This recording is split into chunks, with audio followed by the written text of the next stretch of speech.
What's up mga kaasang? Welcome back to my channel. At for today's video, nandito tayo sa farm ngayon. At syempre dahil nandito tayo, kailangan kong mag-harvest ng ating mga isda. At ayun, tignan natin kung ano yung mga pwede natin benta. At ipopost ko yun sa Facebook ko kung ano yung mga pambenta natin. At tignan din natin kung ano nangyari doon sa mga binibreed natin, sa mga ginagrow out natin dito. As always, update din tayo dahil mga 2 weeks din akong hindi nakapunta ulit dito. So, ayun, silipin natin, no? Sabayan nyo na akong sumilip kasi hindi pa ako sumisilip. Tignan natin kung ano yung mga laman at kung ano pa yung nangyari doon sa mga ginugrow out nating mga isda dito sa farm. So yun mga kasang, no? Bilisan lang natin para makita natin agad. Sa mga nagtatanong, yung halaman na to, ano to, Hygrophila sunset. Yan, nakakuha ko na rin kung ano yung pangalan niya. Hygrophila sunset. Dami pa rin ano, hornwort. So yan, maganda yan nakatanim, tinanim ko yan. Tapos naarawan siya. Kaya ganyan yung kulay niya at itsura niya. Nakalubog siya pero umaangat siya pag humahaba na. So ito yung update natin sa ating AFR. Dito na mga breeder size na. Ito yung mga anak na to nung mga na-breed natin dati. Tapos breeder na rin pero hindi pa rin nanganganak pero malapit na magbuga yan dahil nakikita ko mataba na yun isa. Mataba na yun, oh. Yan. So magkakaroon tayo ng fry niyan soon. Diyan. Dito naman yung mga ano natin, ano pa tawag yan? Mga danyos natin, yung mga ginugrow out natin, nakuhanan ko na to dati. So konti na lang to. Yan, mga pink, tapos yung iba yung mga walang kulay. Meron pa mga long fin green. Lalaki na ng mga long fin green. Yan, mga breeder size na to. Subukan natin ulihin yung long fin green kasi bala ko mag-breed na ulit ng long fin yung green. Yun na lang i-breed ko, ayoko na ng ibang kulay. Natatambak lang eh. Ano ba yun? Natatambak lang yung ibang kulay, hindi masyadong mabenta. Tapos dito, ganun din. Yan, may mga pink. Tapos yung iba walang kulay. Wala na yung mga green dyan, mga kinuha ko na yan. Alright, yung mga AFR natin, nag-start kasi ako ulit mag-breed noon. So, yung mga Juby ko dati, yung pa lang yung nagbe-breed ngayon.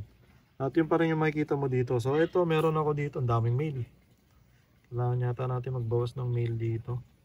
So ito mga Juby to noon. Ngayon ay mga breeder size na. At kung makita ko, dalawa lang yung female. Pero ang daming male. So babawasan natin ng male yan para makapanganak na dyan yung female natin. Pwede nga tanggalin ko na lahat ng male. Pagsamasamahin ko na sa ibang lalagyan yan. Dito HB Blue. Nakalimutan ko na naman. Male lang yun nandito isa. Nakalimutan ko yung ano. Ayan, oh. Nakalimutan ko yung isasama ko dyan. Dito Blue Panda. Mga breeder size na mga Blue Panda natin dito. So yun, napakarami na naman ng male. Kukunin ko na yung mga male dyan. Para makapanganak ng maayos yung female natin. Ang konti talaga ng female ko nito. Dito naman yung ating Tuxedo Koi Guppy. Wala pa rin fry. Ayan, tagal-tagal na. Nandito na ako sa inyo. Ilang piraso na lang to. Ito na lang ang pag-asa natin ulit na magparami nito. Para tayo 4 na female tsaka 2 male. Ito walang laman. Nakalimutan ko na naman magdala. Wala naman to eh. Meron to dating danyos. May breeding cage pa nga ako nilagay dyan. Pero ngayon wala na. Subukan ko na lang kunin ko lahat ng mga blue dito. Tapos lagay ko dyan yung green na nandun. Baka sakali mag-breed, diba? Subukan natin. Dito na tayo sa ating walang katapusang bibilis. Ano ba to? Yung ating swordtail. Hindi na naman makita. Naglango yan na naman. May mga fry siya ulit. Wala naman katapusan yung swordtail natin dyan. Butas na yata itong ating kiddie pool dito. Isang taon na to. Butas na yata dahil bumababa na yung tubig. Itong isa okay pa. Hindi pa bumababa yung tubig. At yun, yung nilagay kong 4 na pirasong Tuxedo Koi Guppy. Yan, napakarami na. Dami niya ng fry at Juby. Ayan o. Try ko kumuha dito ng 2 trio. Subukan natin kung makapagbenta tayong 2 trio. Ang laki na nung nito, yung breeder nito. Bali second generation na to nung binigay sa akin ni ni PRRM na breeder na 2 pairs. Nanganak yon, tapos yung anak nun ito na yung mga anak. So yung breeder ko nito, anak na to ng binigay sa atin ni PRRM. At yun, dumadami sila. Try natin makakuha dito kahit isang trio, dalawang trio, pambenta siguro. Ganda oh.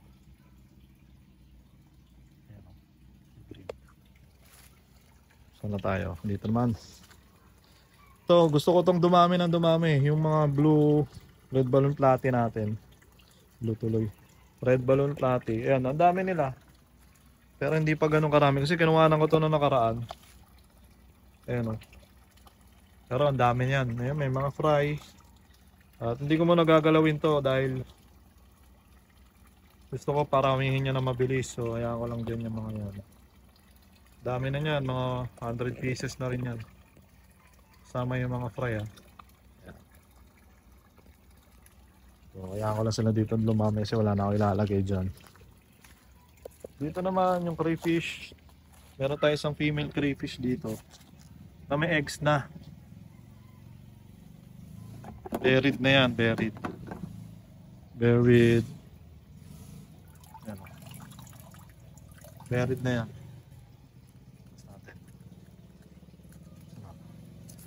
Yun, kita nyo ang dami eggs.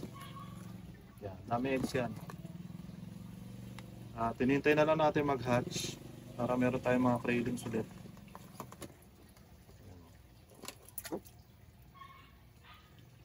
Yung naiwang eggs. Hindi pa nag-hatch yan. Kaya natin mag-hatch. Balikan natin soon. Siguro mga 2 weeks pa yan. Mag-hatch na yan ulit.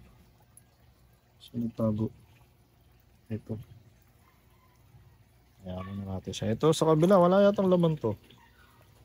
Meron to mga molly nun eh, mga balloon molly. Naubos na yung mga balloon molly ko eh. Pero dito nagtira ako ng 2 piraso atang balloon molly. Yun, meron pa. Hindi na rin makita. Ayan o, balloon molly na black.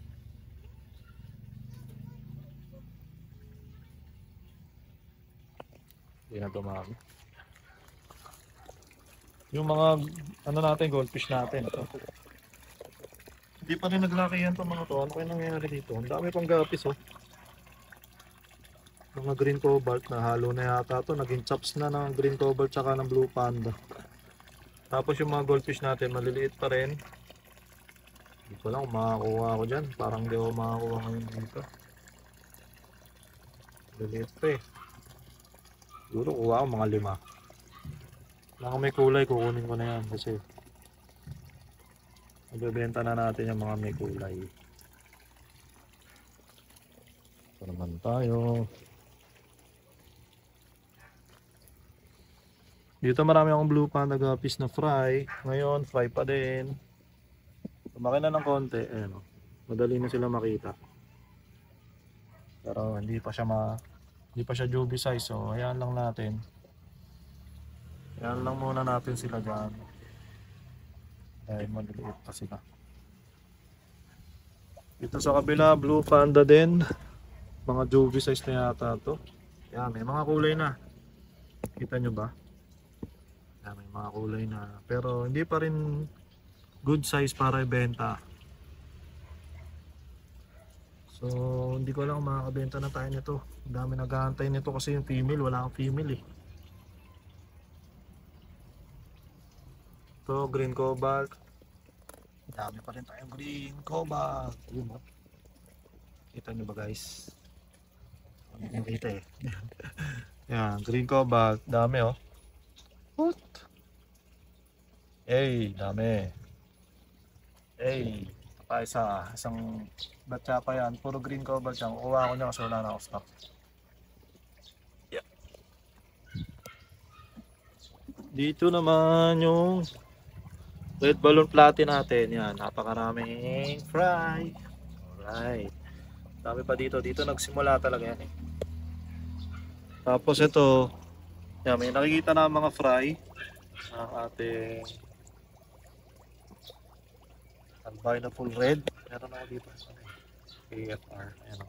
Ang lalaki na ng mga breeder ko dito. Kaya may mga fry na sila. Madala ka na yung breeder. Dito naman marami ring fry. Ano naman to? Blue Panda Guppy. Yan. Dami oh. Baka makahanap ako ng magandang mga female dito at may benta natin. Bawas tayong female.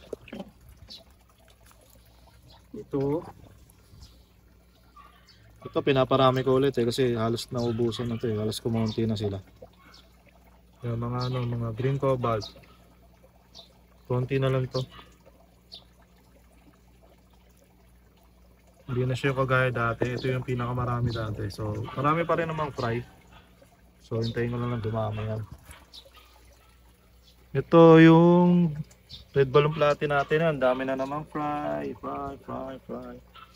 Kuha nga ako dito konti. Kamaya, kuha ako dyan konti.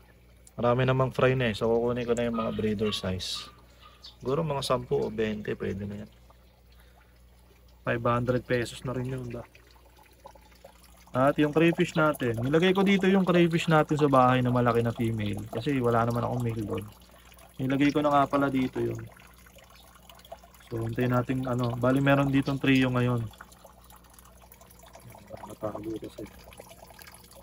Pero meron na ako dyan trio, 2 female, 1 male. Yung breeder size. Hintayin natin dumami ulit.